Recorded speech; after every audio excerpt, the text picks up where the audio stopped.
முதல் 7 வரை வாசிக்கலாம்.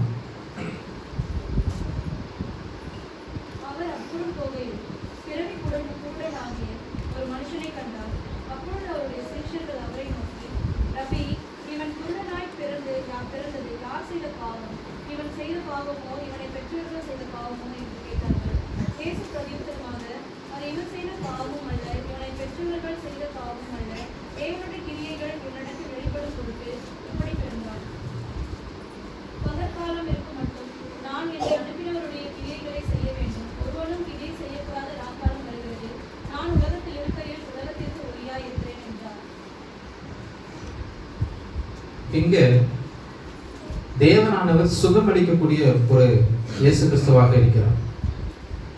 இயேசு கிறிஸ்து கலிலேயா பயணத்துல பலருக்கும் சுகமளித்தார், பலருடைய நோய்களை மாற்றினார். அவர் நற்செய்தியை பறைசாற்றுவதோடு கூட என்ன செய்தார்னா இந்த சுகமளிக்கும் ஒரு ஊழியத்தை செய்து கொண்டே இருந்தார். சுகமளிக்கக்கூடிய ஒரு ஊழியத்தை எந்த விதமான நோய் நொடிகளா இருந்தாலும் சரி தேவனிடத்தில் வரும்பொழுது என்ன ஆயிடுது, குணப்பட்டு ஒரு நடமாடும் மருத்துவராக செயல்படும். இப்பெல்லாம் நம்ம என்ன பார்க்கிறோம், நடமாடும் மருத்துவர்கள் நம்ம இப்ப பார்க்கிறோம். ஆனா தேவனானவர் அப்பவுமே இயேசு கிறிஸ்துவானவர் அப்பவுமே நடமாடும் மருத்துவராக செயல்பட்டார். மொபைல் மார்ச்சரி இருக்கு, மொபைல் ஹாஸ்பிட்டல் இருக்கு அப்படின்னு சொல்லி மொபைல் நிறைய இருக்கு. தேவனானவர் அப்பவுமே அந்த எல்லாத்தையுமே தொடங்கிட்டார். அப்பேற்பட்டதாக ஒரு தேவன் நமக்கு இருக்கும். இங்க ஓய்வு நாள் தவிர மற்ற நாள்ல குணப்படணும் அப்படிங்கறதான ஒரு வார்த்தைய யார் மூலமா கேட்க முடியுது? இயேசு கிறிஸ்துவானவர் குணப்படுத்துறாரு. குணப்படுத்துறதுமே இந்த ஓய்வு நாள்ல இதை செய்யக்கூடாது அப்படின்னு அங்க இருக்கக்கூடிய பரிசேயர்கள், ஆசாரிய தலைவர்கள், இவங்க எல்லாருமே என்ன செய்யறாங்கன்னா, ஓய்வு நாள்ல நீ செய்யாதப்பா, நீ இனி ஒரு நாள் அது பண்ணிக்கோ. அப்ப அவங்களுடைய எண்ணம் என்னவா இருக்குன்னா, எல்லா மருத்துவர்களை போல இவர் ஒரு மருத்துவர் போல, இவரும் ஒரு மருத்துவராக இருக்கிறார். அதனாலதான் இவர்கிட்ட எப்படி சொல்றாங்க, நீ இந்த நாளை செய்யாத, வேற ஒரு நாள் இது செஞ்சுக்கோ அப்படின்னு சொல்லி. அப்போ ஓய்வு நாள் தவிர மற்ற நாட்கள் என்னைக்காச்சும் நீ இவங்க எல்லாத்தையும் குணப்படுத்து அப்படின்னு சொல்லி இந்த நபர்கள் சொல்லுவது இவர்களுடைய அறியாமையை இங்கு காட்டுது. இப்ப இயேசு கிறிஸ்துவானவர் இயற்கை சார்ந்த சுகமளிக்கிறார். எப்படின்னு சொன்னா, மண்ணை எடுத்து என்ன செய்யறாரு, மண்ணையும் உமிழ்நீரையும் எடுத்து அதை பயன்படுத்தி தண்ணீரால் கழுவி என்ன செய்யணும், பார்வையிடுகிறார். அப்ப இதுல இருந்து இயேசு கிறிஸ்துவானவர் இயற்கை சார்ந்த மருத்துவராக காணப்படுறார். ஓகேவா? இயற்கை சார்ந்த அவர் என்ன செய்யறாரு, ஒரு விடுதலையை கொடுக்கிறார். ஜஸ்ட் ஒரு கை தொட்டு மட்டுமல்ல, இயற்கை சார்ந்து விடுதலை கொடுக்கக்கூடிய ஒரு மருத்துவராக இருக்கிறார். இயேசு தரக்கூடிய ஒரு மருத்துவம் அப்படிங்கிறது வெறும் உடல் சுகத்தை மட்டுமல்ல, உடல் ரீதியான ஒரு சுகத்தை மட்டுமல்ல, மாறாக அதனுடைய வேர்களை, அதாவது ஒரு ஒரு நோயினுடைய வேர் எதுவாக இருக்கிறதோ அதை அறிந்து கொண்டு அதற்கான ட்ரீட்மெண்ட்டை கொடுக்கக்கூடியவர் தான் நம்முடைய இயேசு கிறிஸ்து. இங்க ஒரு கருத்தியல் தெளிவு அங்க பார்க்க முடியுது. எப்படின்னு சொன்னா, சுகவீனமும், அதாவது சுகவீனமும் மாற்றுத்திறன்களும் ஏதோ ஒரு பாவத்தினுடைய விளைவினாலதான் வந்துச்சு அப்படின்னு சொல்லி சொல்லக்கூடிய யார் இருந்தாங்க, சீஷர்களே இருந்தாங்க. அங்க மக்கள் சொன்னாங்களா, சீஷர்கள் சொல்றாங்க. அப்ப சீஷர்கள் சொல்லதா இருந்துச்சுன்னா அங்குள்ள நடைமுறை என்னவாக இருந்துச்சு, சுகவீனமா இருந்துச்சுன்னா, இப்ப ஏற்பட்டதான சுகவீனம் இருந்ததுன்னா என்னவா இருக்கும், அது ஏதோ ஒரு பாவத்தை நிமித்தமாக கிடைத்ததாக தான் இருக்கும் அப்படின்னு சொல்லியதான ஒரு சிந்தை இவர்களுக்குள்ளாக இருந்துச்சு. அப்ப சுகவீனத்தில் இருக்கக்கூடிய அவங்களுடைய நண்பரையோ இல்லைன்னா அவங்களுடைய குடும்பத்தாரையோ இதே போல ஒரு சுகவீனம் காணப்பட்டுச்சுன்னா அவங்க என்னவாக எண்ணிக்கொண்டிருந்தாங்க, இது ஏதோ ஒரு பாவம், இது ஏதோ ஒரு பாவம் செஞ்சிருக்கு, அதனால என்னாச்சு, இந்த நோய் வந்துச்சு, இவன் ஏதோ பெருசா பாவம் செஞ்சிருக்கான், அதனால இந்த நோய் அப்படின்னு சொல்லக்கூடிய ஒரு சமூகம் அந்த நாட்கள் இருந்தது. அப்ப இங்க இவர்களுடைய பார்வை எப்படியாக காணப்படுது அப்படிங்கறத தேவனானவர் நன்றாக அறிந்திருந்தார். இயேசு கிறிஸ்துவானவர் நன்றாக அறிந்தார். அதனாலதான் இந்த சமூக பார்வையில இருந்து பெரிய ஒரு மாற்றத்தை கொண்டு வருவதற்காக இயேசு கிறிஸ்துவானவர் இங்க முயலுகிறார். எப்படின்னு சொன்னா, இங்க பல வசை மொழிகள் காணப்படுது. வசை மொழின்னா தெரியுமில்ல, என்னது வசை மொழின்னா எப்படி சொல்லுவாங்க, திட்டுறது, அப்படியே திட்டாத மாதிரி திட்டுறது, புரிஞ்சா? வசை மொழி. அது வசை மொழின்னா திட்டது மாதிரி தெரியாத திட்டுவாங்க. ஓகேவா? அந்த மாதிரியான ஒரு அப்ப இங்க சமூகத்துல ஓரம் கட்டி வைக்கப்பட்ட ஒரு ஒரு ஒதுக்கப்பட்ட ஒரு நண்பர்களை அல்லது ஒரு ஒரு நபர்களை இங்க என்ன நடக்குதுன்னு சொன்னா இவங்க இந்த பாவத்தின் நிமித்தமாக அப்படின்னு சொல்லி அதற்கு ரீசனபிளா என்னென்ன அந்த சுற்றுச்சூழல் நடந்திருக்குதோ அது எல்லாத்தையும் சேர்த்து போட்டு அதுக்கு ஒரு கதையை கட்டக்கூடிய ஒரு சமூகம் காணப்பட்டு இன்றும் காணப்படும். அப்ப இங்க இயேசு கிறிஸ்துவானவர் ஒரு அரவணைப்பு மட்டுமல்ல, ஒரு நம்பிக்கையை கொடுக்கக்கூடிய ஒரு பகுதி தான் இது. இயேசு அந்த தொழுநோய் கொண்ட ஒருவரை முதல்ல என்ன செய்யறாரு? கை நீட்டி தொட்டு சுகம் கொடுக்கிறார்.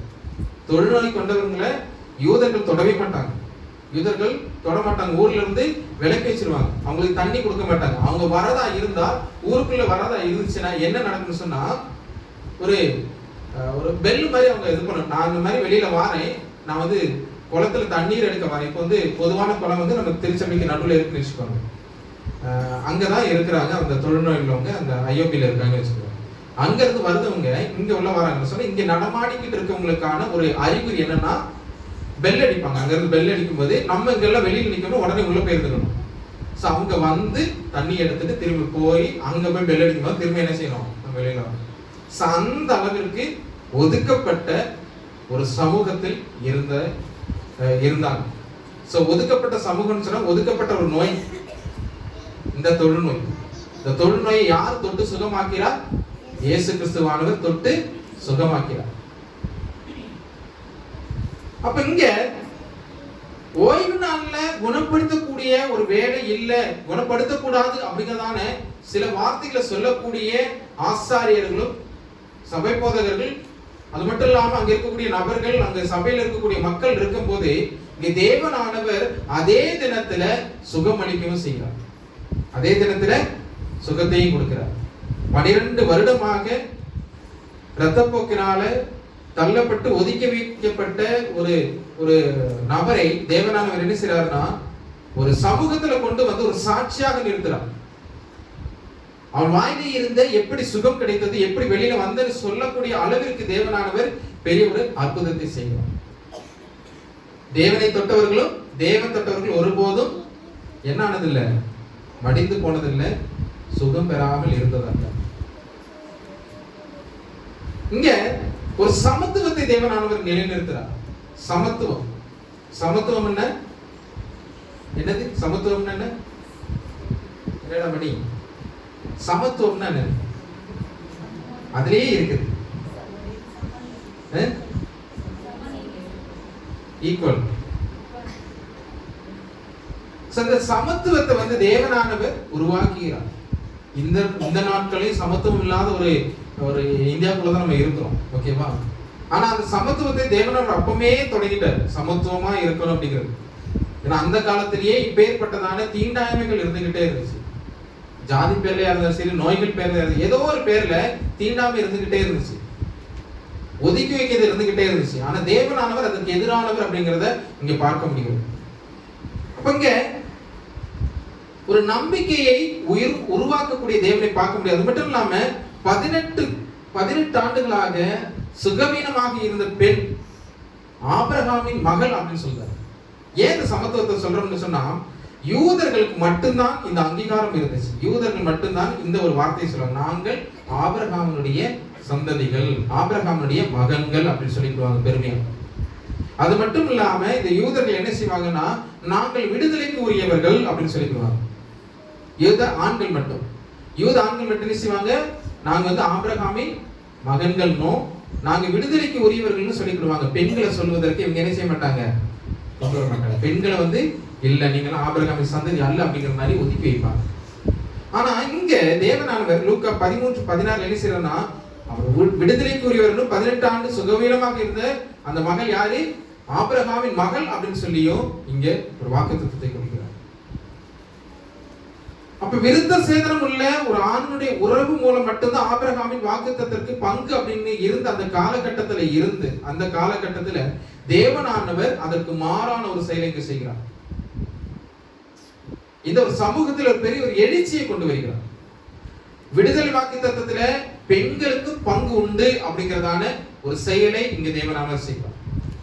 இப்ப ஒரு ஆத்மீக நிறைவை பார்க்க முடியுது. எப்படின்னு சொன்னா, அடுத்து பார்க்கும்போது முடக்குவாதத்தோடு இருந்த ஒருத்தர், முடக்குவாதத்தோடு காணப்பட்ட ஒருத்தர் தன்னுடைய நிலைமைக்கு எது காரணம் நினைச்சாருன்னா பாவம் தான் காரணம் அப்படின்னு நினைச்சிட்டு இருக்காரு. அதனால மனம் வருந்தி வேதனைப்பட்டு இருக்காரு. அவருக்கு தேவனானவர் இயேசு கிறிஸ்துவானவர் என்ன பார்த்ததுமே சொல்றாருன்னா, உன் பாவங்கள் உனக்கு மன்னிக்கப்பட்டது அப்படிங்கிறார். உன் பாவங்கள் உனக்கு மன்னிக்கப்பட்டது. ஏன் அப்படின்னு சொன்னா மனசுல ஃபுல்லாவே என்னுடைய பாவத்தின் நிமித்தமாகத்தான் இந்த முடக்குவாதம் வந்திருக்குமோ அப்படிங்கிறதான பலவிதமான சிந்தனைகள் காணப்படும். ஏன்னா அந்த சமூகம் அவரை அந்த நிலைக்கு கொண்டு போயிருந்துச்சு. அவரா யூகிச்சு அவரா சிந்தித்து கொண்டு வந்ததல்ல, இந்த சமூகம் அப்படி அவரை பார்த்துச்சு, இந்த சமூகம் அப்படி முத்திரை பதிச்சு. அதனால இவர் என்ன ஆகுதாருன்னா அந்த ஒரு மனவேதனையில காணப்படுது. அந்த மனவேதனையை புரிந்து கொண்ட தேவனானவர் என்ன செய்யறாருன்னா, உன்னுடைய பாவம் உனக்கு மன்னிக்கப்பட்டது அப்படிங்கிறார். அதுக்கப்புறமாகத்தான் பாவத்தின் கடனை மன்னிக்கக்கூடிய அதிகாரம் யாருக்கு, அதிகாரத்தை வெளிப்படுத்துறார். இந்த பாவத்தின் கடனை மன்னிக்கக்கூடிய அதிகாரம் யாருக்கிட்ட இருக்குது? இயேசு கிறிஸ்து கிட்ட மட்டும்தான் இருக்கு. அப்ப மனுஷராகிய நம்ம ஒருவரை ஒருவர் மன்னித்தல் ரொம்பவே முக்கியம். ஒருத்தருக்கு ஒருத்தர் மன்னிக்கணும். பல வேதனைகள் அது நீங்கும். ஒருத்தர் ஒருத்தர் மன்னிக்கிறதே ரொம்ப ஒரு வேதனையை மாற்றக்கூடிய ஒரு செயல் தான். நம்ம இந்த நாட்கள்ல இதெல்லாம் தியானிக்கும் பொழுது, வெள்ளிக்கிழமையா இருந்தாலும் சரி, சண்டையா இருந்தாலும் சரி, இந்த மன்னிப்பு இந்த ஒவ்வொன்றும் திரும்ப திரும்ப வரக்கூடிய ஒரு வார்த்தையாக இருக்குது. அப்படித்தானே? மன்னிப்பு ரொம்பவே முக்கியமான ஒன்று.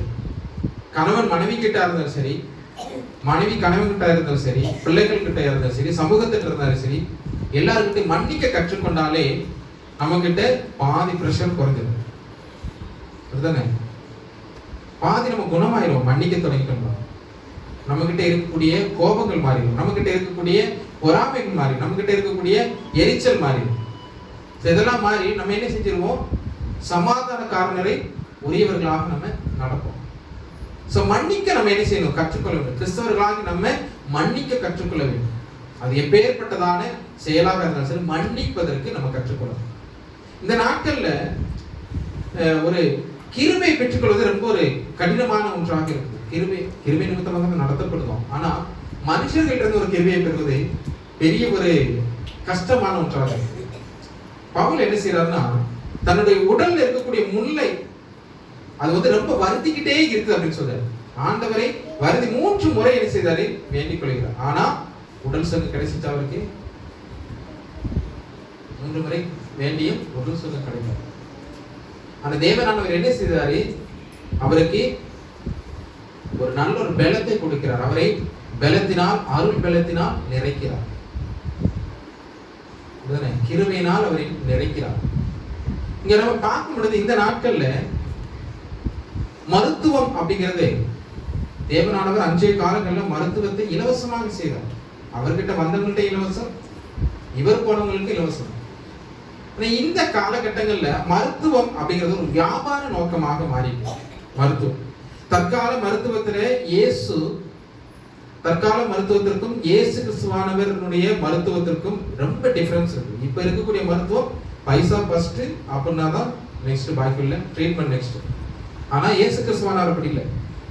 மருத்துவம் விலை கொடுத்து வாங்கக்கூடிய ஒரு பொருளை போல இந்த நாட்கள் ஒரு சந்தையில் விற்கக்கூடிய ஒரு பொருள் போல மருத்துவம். விலை கொடுத்து வாங்க முடிஞ்சவங்களுக்கு தனியார் மருத்துவம், மருந்து தனியார் மருத்துவத்துல அது மாதிரி நல்ல விலை கூட மருந்து, நல்ல குவாலிட்டியான மருந்து, நல்ல மருத்துவமனைகள் பைசா இருக்குறவங்களுக்கு. ஓகே, நல்ல மருத்துவம் எங்க எல்லாமே இருந்து மருத்துவத்தை செய்யறாங்க பைசா இருந்தா. ஒரு நல்ல வியாபாரம் இப்போ உங்களுக்கு எது இருக்குன்னு சொன்னா மருத்துவம் நல்ல ஒரு வியாபாரமாக நடந்து கொண்டிருக்கு. இப்ப சக மனிதர்கள் நோயில இருந்தாலுமே எங்களுக்கு மருத்துவத்தின் வழியாக லாபம் தான் ஈட்டணும் அப்படின்னு நினைக்கக்கூடிய சமூகத்துல நம்ம இருக்கிறோம். இப்ப அரசு மருத்துவமனைகள் படிப்படியாக என்ன ஆகுதுன்னு சொன்னா முன்னேறுதான்னு சொன்னா முன்னேறுது. எங்க கொடுத்துன்னா தனியார் மயமாக்கப்பட்டு முன்னேறி கொண்டிருக்கு. தனியார் மயமாக்கக்கூடிய, அதாவது பிரைவேட்டுக்கு கொடுத்துருந்தாங்க. இப்பெல்லாம் மருத்துவமனை அரசு எல்லாத்தையுமே பிரைவேட்ல கொடுத்துட்டே இருக்கிறாங்க. கடைசியில கவர்மெண்ட் எங்க போயிடும்? பிரைவேட்டுக்கு போயிடும். அப்ப இந்த வியாபார மருத்துவமனையில தான் நம்ம நோயாளிகளாகவே இருக்கிறோம். மருத்துவத்தை மட்டுமே, மருந்தை மட்டுமே சார்ந்து வாழக்கூடிய ஒரு சமூகத்துல நம்மளும் ஒரு நோயாளியாகத்தான் இருக்கும். ஏதோ ஒரு மருந்துக்கு நம்ம அடிக்டா இருப்போம், ஏதோ ஒரு மருத்துவத்துக்கு நம்ம அடிக்டா தான் இருக்கும். அதாவது ஆன்டிபயோட்டிக்ஸ் உயிர் எதிரின்னு சொல்லுவாங்க. ஓகேவா? ஏன் சொல்றேன்னா, இந்த ஆன்டிபயோட்டிக்ஸ் மருந்து நம்முடைய உயிரை வந்து அணுக்களை வந்து பாதிக்கும். ஆன்டிபயோட்டிக்ஸ் ஓகேவா, உயிர் அணுக்களை பாதிக்கும்னு சொன்னா ஆன்டிபயோட்டிக்ஸ் எல்லாரும் என்ன சொல்லுவாங்க, ஆன்டிபயோட்டிக்ஸ் எடுத்தோம்னா நம்மளுக்கு வந்து நோய் எதிர்ப்பு சக்தி கிடைக்கும். நோய் எதிர்ப்பு சக்தி உங்களுக்கு கிடைச்சிச்சுன்னா என்ன ஆகும், எந்த மாதிரி நோய் வராது அப்படின்னு சொல்லுவாங்க. ஆனா இந்த நோய் எதிர்ப்பு சக்தி தரக்கூடிய இந்த ஆன்டிபயோட்டிக்ஸ் தான் நம்மளை அதுக்கு பழக்க வைத்து நம்மளை அதுக்கு அடிமையாக்கிடும். அது இருந்தால் மட்டும்தான் நம்மளால நோயை எதிர்த்து நிற்க முடியும். நம்மளால என்ன ஆக முடியாது, சுயமாக ஒரு நோய் எதிர்ப்பு சக்தியை நம்ம உடம்புல உருவாக்க முடியாது. என்னதான் சாப்பிட்டாலும் அது உருவாகாது அப்படிங்கிறதான ஒரு சிந்தைக்குள்ளாக நம்மளை கொண்டு வந்துட்டாங்க.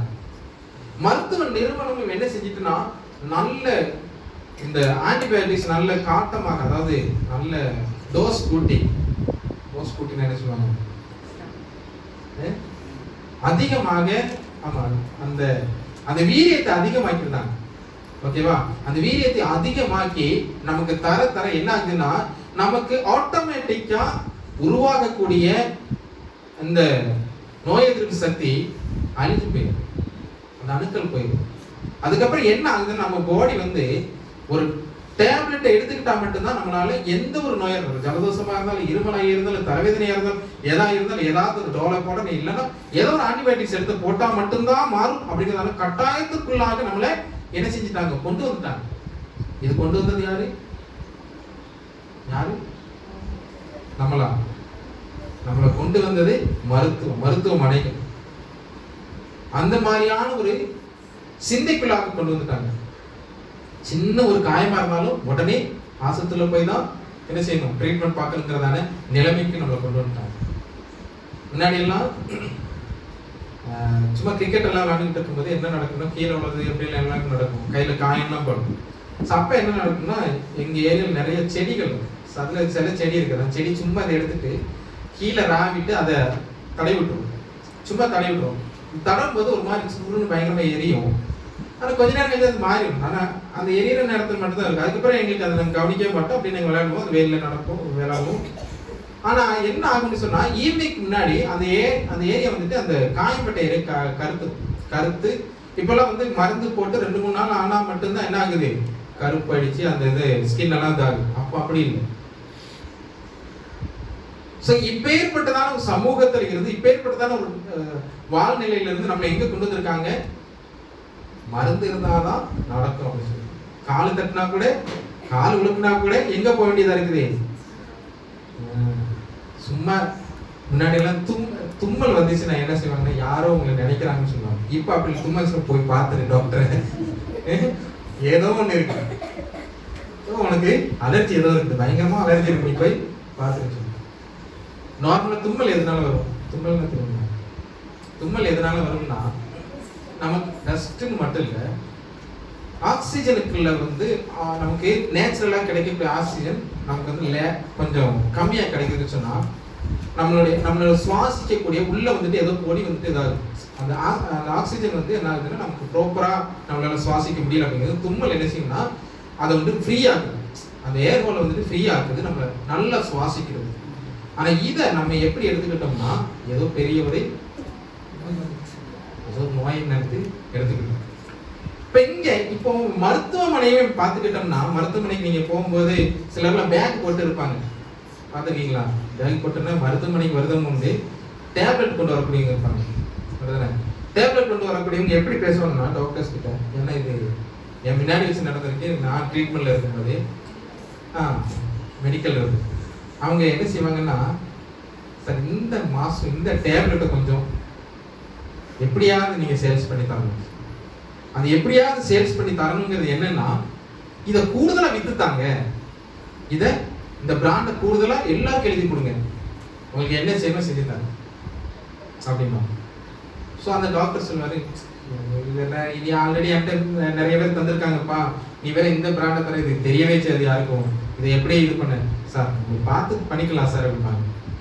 பார்த்து பண்ணிக்கலாம்னு ஒன்றா அப்படின்னு சொல்லி, நான் வேறு அடுத்த வாரம் எங்கே போக வேண்டியது இருக்குது, எங்கேயோ மகாபலிபுரம் போக வேண்டியது இருக்குது, ரிசோர்ட் வேறு புக் பண்ணணும், ஃபேமிலியோட போகிறேன் அப்படிங்கிறதா சார், அது ஃபுல்லாகவே ஃப்ரீயாக நான் பண்ணி தரேன் சார், நீங்கள் அங்கே வர போகிறதுக்கு வண்டி முதல் எல்லாமே ஸ்டே எல்லாமே நான் பார்த்துக்கிறேன் அப்படின்னு சொல்லிடுவாங்க. அதை அவங்க பண்ணி கொடுப்பாங்க. ஏன்னா இந்த மருந்து ஒன்ஸ் வந்து எல்லாருக்கிட்டையும் போய் சேர்ந்துட்டுனா அந்த பிராண்ட் எல்லாருக்கிட்டையும் நிலைநின்றுடும். ஸோ அதுக்கப்புறம் என்ன ஆகும், இந்த பிராண்டை தான் சாப்பிடணும் நம்ம கிட்டேயுமே அப்படி கொண்டு வந்துருவாங்க.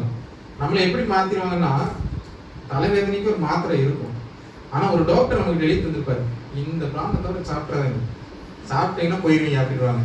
நம்ம என்ன செய்வோம், அந்த பிராண்ட் எங்கே கிடைக்கும் எங்கே கிடைக்கும் எங்கே கிடைக்கும் பிராண்டை தேடி நடப்போமே தவிர அதுல உள்ள இருக்கக்கூடிய ஐட்டம் என்ன அப்படிங்கிறத நம்ம உணர்ந்து கொள்ளணும். பிராண்டுக்கு தான் நம்ம இப்ப அடிமையா இருக்கோம். மருந்துக்கு அடிமையா இருக்கும் மேல நம்ம பிராண்டை வந்துட்டு பதிய வச்சிருக்காங்க. இந்த பிராண்டு பதிய வைக்கிறது மட்டுமல்ல, வேற ஒண்ணு இதுல நடக்குது. என்னன்னு சொன்னா, ஒவ்வொரு பிராண்டுமே காப்புரிமைன்னு சொல்லுவாங்க. காப்புரிமை என்னன்னு தெரியுமா? காப்பிரைட். இந்த காப்புரிமையை வந்து பெற்றிருக்கு ஒவ்வொரு டேப்லெட்டும். அந்த டேப்லெட் அவங்க மட்டும்தான் தயாரிக்க முடியும். ஓகேவா? வேற யாராச்சும் தயாரிச்சாங்கன்னா அவங்க மேல கேஸ் வரும். ஓகே, அதனால என்ன செய்வாங்கன்னா, அவங்களுடைய பிராண்டை கூடுதல் வந்து வியாபாரம் பண்ண வைப்பாங்க. வியாபாரம் பண்ண வைக்கும் போது அவங்க வேற யாருமே எதுவுமே பண்ண முடியாது. அவங்க எவ்வளவுக்கு டோஸ் கொடுக்குறாங்களோ அந்த அளவுக்கு நம்மளும் டோஸ் ஏறி இந்த இந்த மாதிரியான டோஸான மாத்திரையை சாப்பிட்டு தான் யாரை பார்த்தாலும் உருண்டே போய்கிட்டு இருக்கோம். அதுதானே? சும்மா வந்து நல்லா இருக்கு, நீ எப்படி என்கிட்ட நல்லா இருக்குன்னு கேட்கலாம், நான் நல்லா தானே இருக்கிறேன், என்னை பார்த்து இப்படி தெரியுதா அப்படி தெரியாதுன்னு கேட்டு என்ன ஆயிருக்கு, டென்ஷன் ஆயிடும். இந்த ஒரு சூழலுக்குலாம் நம்ம கொண்டு வந்துட்டாங்க. இதுக்கெல்லாம் என்ன காரணம் சொன்னா, உள்ள விஷம் போய்கிட்டு இருக்குல்ல, அப்ப வெளியில விஷம் வரணுமா இல்லையா? வரணும். அது வார்த்தை மூலமா வருது, செய்கை மூலமா வருது, ஏதோ வேலமா இந்த விஷம் வந்துகிட்டே இருக்கு. விஷத்தை ஒவ்வொரு நாளும் நம்ம கட்டிக்கிட்டே போறோம். முன்னாடியில பாம்பு குத்துனாதான் விஷம், இப்ப அப்படி இல்லை. மனுஷன் பேசினாலே விஷமா தான் இருக்கு. அதனால இன்னும் எல்லாரும் பேசும்போது விஷம் விஷம் விஷம்னு சொல்லி ரெண்டு தட்டு கொடுக்க தோணுது. அதுதானே? அந்த அளவுக்கு விஷம் கூடுன நபர்களாக நம்ம மாறிக்கொண்டு வருகிறோம். இந்த மருந்துகள் எல்லாமே பலவிதமான பக்க விளைவுகள் கொண்டு வரும். ஓகேவா? நம்ம நோய் வந்து குணப்படுத்தாது, முழுமையாக குணப்படுத்தாது, குணப்படுத்துற மாதிரி காட்டும். ஓகேவா? கடைசி வர நீங்க என்ன செய்யணும், அதை ஃபாலோ பண்ணிக்கிட்டே இருக்க மாதிரி கொண்டு வரும். குணப்படுத்துற மாதிரி காட்டி குணமாகிற மாதிரியே இருக்கும். அதுக்கப்புறம் என்ன ஆகும், அந்த இந்த ஒரு இது இருக்குன்னு சொன்னா அந்த காயம் அப்படியே தான் இருக்கும், குறையிற மாதிரி இருக்கும், ஆனால் குறையாது. லாஸ்ட் வர அதை எடுத்துக்கிட்டே இருக்கும். அதை எடுக்காம விட்டுட்டா உடனே அந்த காயம் என்ன பெருசாயிடும். உடனே நம்ம நினைப்போம், ஐயோ இது எடுத்தா மட்டும்தான் குறையுது. Pain killer example. அந்த மாதிரியான ஒரு நிலைமைக்குள்ளாக கொண்டு வந்தாங்க. ஒண்ணு வேண்டாம், கர்ப்பம் தரிப்பதற்கே இப்ப வந்துட்டு அது ஒரு வியாபாரம் தான். ஒரே கணவன் மனைவிக்கான உறவையே எங்க கொண்டு வந்துட்டாங்கன்னா, ஏதோ ஒரு மூணாவது நபர் நமக்கு அட்வைஸ் பண்ணி அவங்க சொல்லிக் கொடுக்கக்கூடிய நிலைமைக்கு நம்மள கொண்டு வந்துட்டாங்க. அந்த அளவிற்கு என்ன ஆகுது, மருத்துவம் நம்மள ஒரு வியாபார ஒரு நோக்கத்தோடு கூட நம்மளை வச்சு என்ன செய்து வியாபாரம் செஞ்சுக்கிட்டு இருக்கு. நம்ம அதற்கு அடிமையாக நிற்கிறோம். இது எல்லாமே எப்படி இருக்குன்னா ஒரு சுழற்சி தான். இது எல்லாமே அவங்க கொடுக்குற மாதிரி கொடுத்து எடுக்கிற மாதிரி எடுத்துக்கிடுவாங்க. நமக்கு வந்துட்டு நம்மளுடைய குறைகளை நீக்கிற மாதிரியே கொண்டு வந்து திரும்ப நம்ம அவங்கள்ட்ட அந்த டேப்லெட்டை வித்து லாப நோக்கத்தோடு கூட கொண்டு வரக்கூடிய ஒரு மருத்துவ துறைகளை தான் நம்ம இப்போ பார்க்க முடியும். அதற்கு உடந்தையாக யார் இருக்கிறாங்க? கவர்மெண்ட்ஸ் இருக்கு. இந்த அரசாங்கம் எல்லாம் சரியா கவர்மெண்ட் மருத்துவமனைகளை சரியா கொண்டு வந்திருந்தா, எல்லா இதுலயும் ஒரு பிரைவேட் மாதிரி சூப்பரா கொண்டு வரக்கூடியதான எல்லா பணங்களும் வருது. அப்படிதானே? குடிக்கிறவங்க மூலமாக பணம் வருது, நம்ம வரி பணமும் போகுது, நிறைய பணங்கள் வருது. இந்த இப்ப சுங்கச்சாவடி வழியாக பணம் வருது, அந்த சாவடி இந்த சாவடி எல்லாத்துலயும் பணம் வருது. ஏதாவது கவர்மெண்ட்ல இருக்கக்கூடியதுக்கு யாராவது நம்பி போறாங்களா? போக முடியும். ஏன்? நம்பிக்கை இருக்கும். அப்படிதானே? ஆனா கவர்மெண்ட் வேலைக்கு நம்பிக்கையோட போகும். அது ஏன்? அது மட்டும் வேலை செய்யலனாலும் நமக்கு கிடைக்க முடியாத நம்பிக்கை. இப்பேற்பட்டதான ஒரு சமூகத்துல நம்ம இருக்கிறோம். நம்ம ஏதோ ஒரு அடிமைத்தனத்திற்கு படக்க வைக்கக்கூடிய ஒரு சூழலுக்குள்ளாக நம்ம இருக்கிறோம். நம்ம உயிரை வந்து நம்ம காப்பாற்ற நினைச்சாலும் நம்மளால காப்பாற்றவே முடியாது. இயேசு கிறிஸ்துவினுடைய நாட்களில, அவருடைய ஊழிய நாட்கள்ல பல்வேறு நோய்களோடு இருந்த எல்லாருமே தேவன் மூலமாக, இயேசு கிறிஸ்து மூலமாக குணம் பெற்றாங்க. எல்லாருமே குணம் பெற்றாங்களா அப்படின்னா இல்ல. அப்படிதானே? எல்லாருமே குணம் பெற்றாங்களா? ஏன்னா பெதஸ்தா குளத்துக்கு போறாரு. யாரு தேடி போறாரு? 38 வருடமாக அந்த ஒரு நபர் மட்டும்தான் தேடி போறாரு. அங்க இருந்து எல்லாருமே குணமாக்கினாரு போய்? இல்ல. யாருக்கு தேவையோ, யார் வேண்டிக் கொள்றாங்களோ, யார் உண்மைக்குமே தேவையோடு இருக்கிறாங்களோ அவங்களுக்கு. நம்ம உண்மைக்குமே தேவையோடு கூட காணப்பட்டோம் என்றால் நமக்கு தேவனிடத்திலிருந்து பெரிய ஒரு சுகம் கிடைக்கும், பெரிய ஒரு விடுதலை நமக்கு கிடைக்கும். இயேசு கிறிஸ்துவினுடைய சுகமளிக்கும் இந்த ஊழியத்துல நம்ம ஒரு பங்காளிகள் ஆகணும்னு சொன்னா நம்ம பிறரை மன்னிக்கணும், நமக்கு கிடைத்த நன்மைகளை நம்ம பிறருக்கு அறிவிக்கணும். அது மட்டுமல்லாம நம்முடைய உடல் நலம் சரியாகிறதுக்கு கவர்மெண்ட்லயும் முடியும். கவர்மெண்ட் ஹாஸ்பிட்டல் போனாலும் ஏன்னா நம்ம தான் இந்த பிரைவேட் ஹாஸ்பிட்டல் வளர்த்து விடணும். அப்படிதானே? பிரைவேட்ல போங்க, அங்க போங்க, பிரைவேட்டுக்கு போங்க, பிரைவேட் போங்கன்னு சொல்லி பிரைவேட் ஹாஸ்பிட்டல்ல நம்ம வளர்த்து விடுவோம். கவர்மெண்ட் ஹாஸ்பிட்டல் மேம்படணும் அப்படிங்கிறதான ஒரு அறிக்கையோடு கூட, ஒரு போராட்டத்தோடு கூட, அதை மேன்மைப்படுத்தணும் அப்படிங்கிறதான நோக்கத்தோடு கூட கவர்மெண்ட் ஹாஸ்பிட்டலுக்கு போய் அங்குள்ள தவறுகளை சுட்டி காட்டி அதனை எதிர்த்து பேசி அதற்கு போராடி நம்முடைய இந்த என்ன சொல்ற உரிமைகளை பெற்றுக்கொள்ள வேண்டும். அப்படி பெற்றுக்கொள்ளும் போது ஆட்டோமேட்டிக்கா நம்ம எல்லாருமே அங்க கவர்மெண்ட் ஹாஸ்பிட்டல் மேல ஒரு குறைகளும் அங்க இருக்கக்கூடிய குறை நிறைகளை நம்ம கவனிச்சுக்கிட்டு இருக்கிறோம் அப்படிங்கிறதான ஒரு உணர்வை கொடுக்கும்பொழுது அங்க என்ன நடக்கும்? மாற்றங்கள் உருவாகும். அப்படி ஒரு மாற்றத்தை உருவாக்குவதற்காக நம்ம என்ன செய்யணும்? நம்ம தேவனிடத்துல ஜெபிக்கிறது மட்டுமல்ல, சமூக ரீதியான இந்த காரியங்களில் ஈடுபடணும். நம்ம ஈடுபாட்டை காட்ட வேண்டும். அப்பா எதை செஞ்சுட்டு போட்டோம், நம்ம இன்னைக்கு வாரம் போயிடும் அப்படின்னு நினைச்சு போயிட்டோம்னா இதே போலதான் எல்லாருமே நினைச்சு போகணும். எதிர்த்து கேட்க வேண்டிய இடத்துல நம்ம எதிர்த்து கேட்டே ஆக வேண்டும். ஏனென்றால் இதெல்லாம் நம்முடைய உரிமைகள். நம்முடைய உரிமைகள் ஒருபோதும் பறிக்கப்படக்கூடாது. அப்பேற்பட்டதான உரிமையை நம்ம என்ன செய்யணும்? பெற்றுக்கொள்ள வேண்டும். தேவனானவர் சுகமளிக்கும் ஊழியத்தை மிகவும் எளிமையாக ஃப்ரீயா தந்தாரு. ஆனா இப்போ நம்ம ஃப்ரீயா கிடைக்குதுன்னு சொன்னா அதுல ஏதோ ஒரு குறை இருக்குன்னு நினைச்சுக்கிட்டு இருக்கிறோம். இங்க இருக்கக்கூடிய தமிழ்நாட்டில் இருக்கக்கூடிய ஒவ்வொரு ஹாஸ்பிட்டல்ஸும் மெயினா கவர்மெண்ட் ஹாஸ்பிட்டல் நல்ல ட்ரீட்மெண்ட் கொடுக்குது, நல்ல டேப்லெட்ஸ் கொடுக்குது. அதுல